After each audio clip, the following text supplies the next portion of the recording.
1969 inductee Antonina Uccello, better known as Ann, was the first woman to be elected mayor of a Connecticut city and one of the first female mayors in the nation. As director of the Office of Consumer Affairs for the Department of Transportation, Ann Uccello was one of the highest-ranking women in the Nixon administration.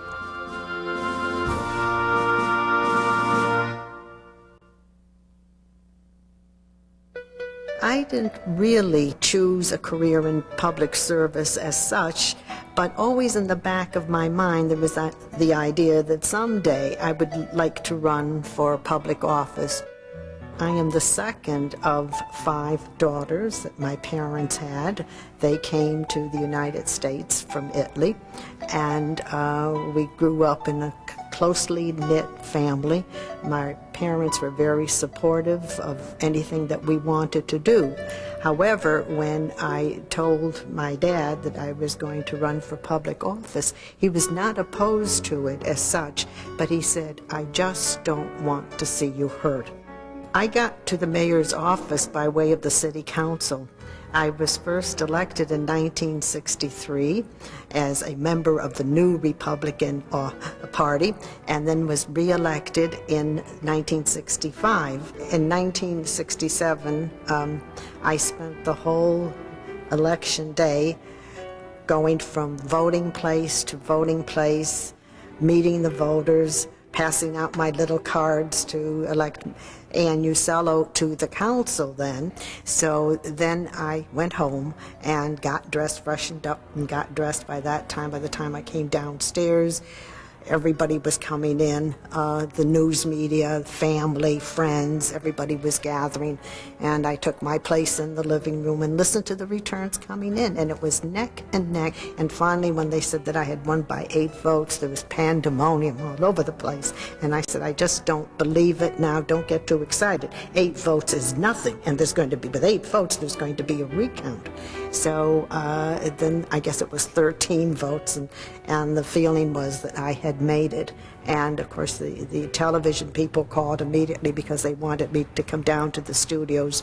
So believe it or not, there was a police cruiser to take me down, and I'll never forget, as I neared the station, there were some police officers outside, and they saluted, and it's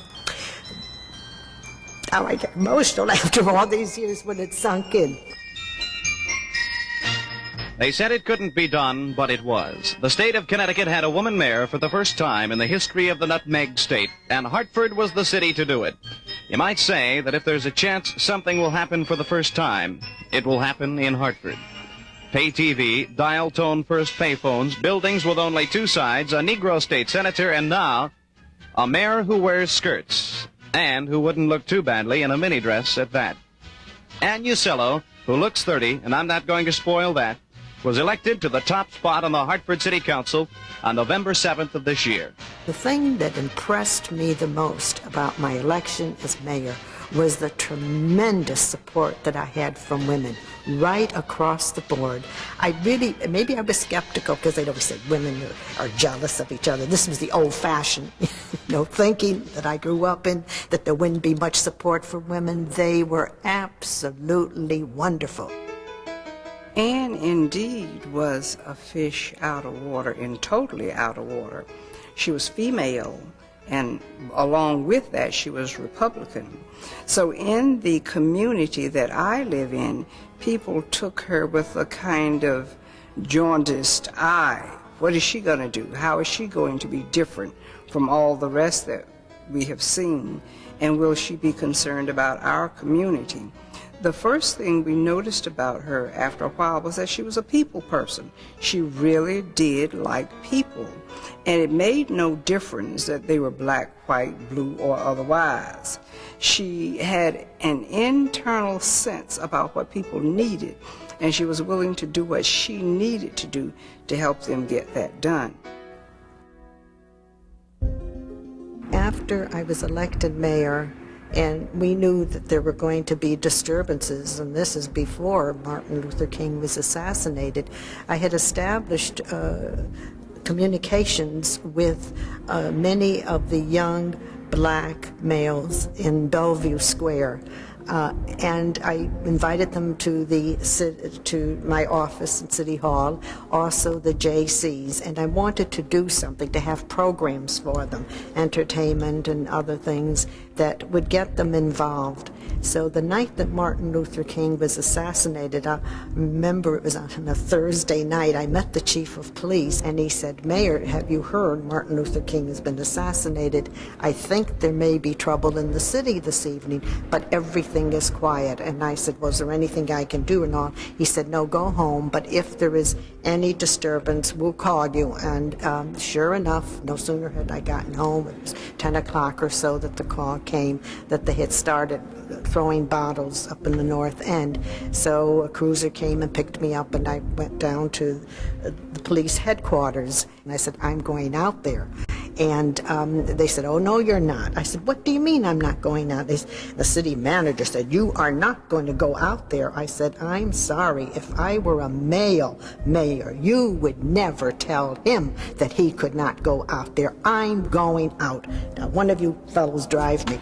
And one of the police officers said, "Here, Mayor," and he threw a helmet at me. He said, "You better wear this."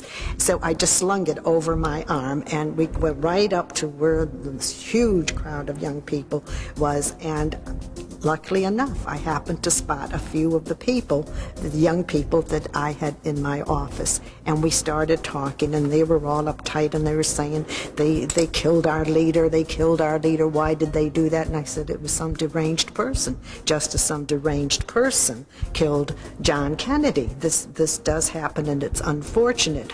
I remember the death of Dr. King in Hartford as being a very sensitive, painful time.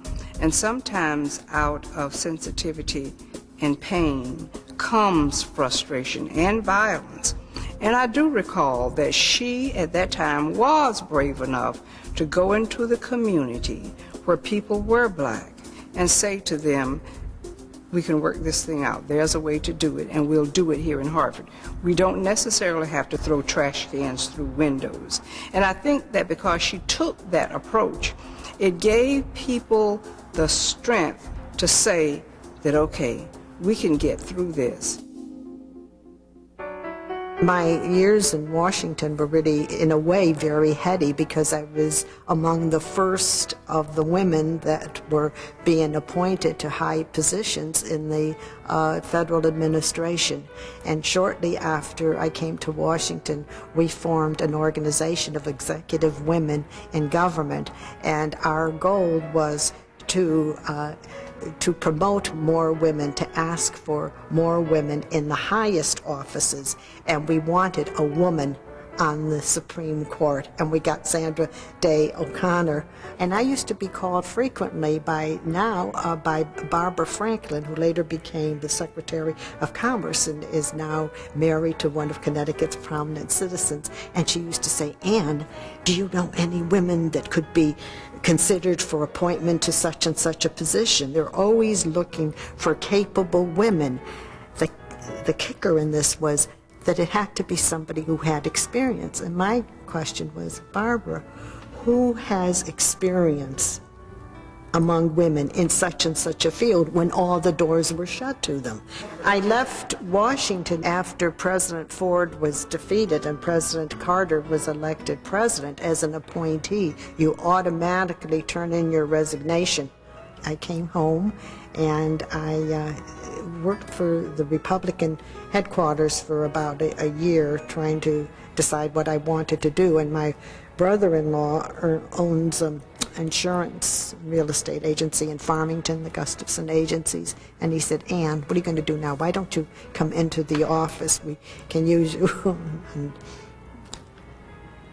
I said, "Oh, insurance, I don't know the first thing about it." You can learn. So I was so proud. I took classes, passed everything, became a fully licensed insurance agent. My sixth career, I guess. They said the woman of the future would have about 6 careers before it was all over, and I think I can, starting with a school teacher and up through the various positions, I think I made the 6th that qualifies me as a woman of the future. I believe that the legacy that Ann Uccello gave to this city is the belief that, number one, women and girls can do anything, absolutely anything. The second thing is that in her role as a Republican, she was in a minority. And we don't often talk about that, but minorities can do great things if they're given the chance. And she was given the chance in this city, and she proved us right.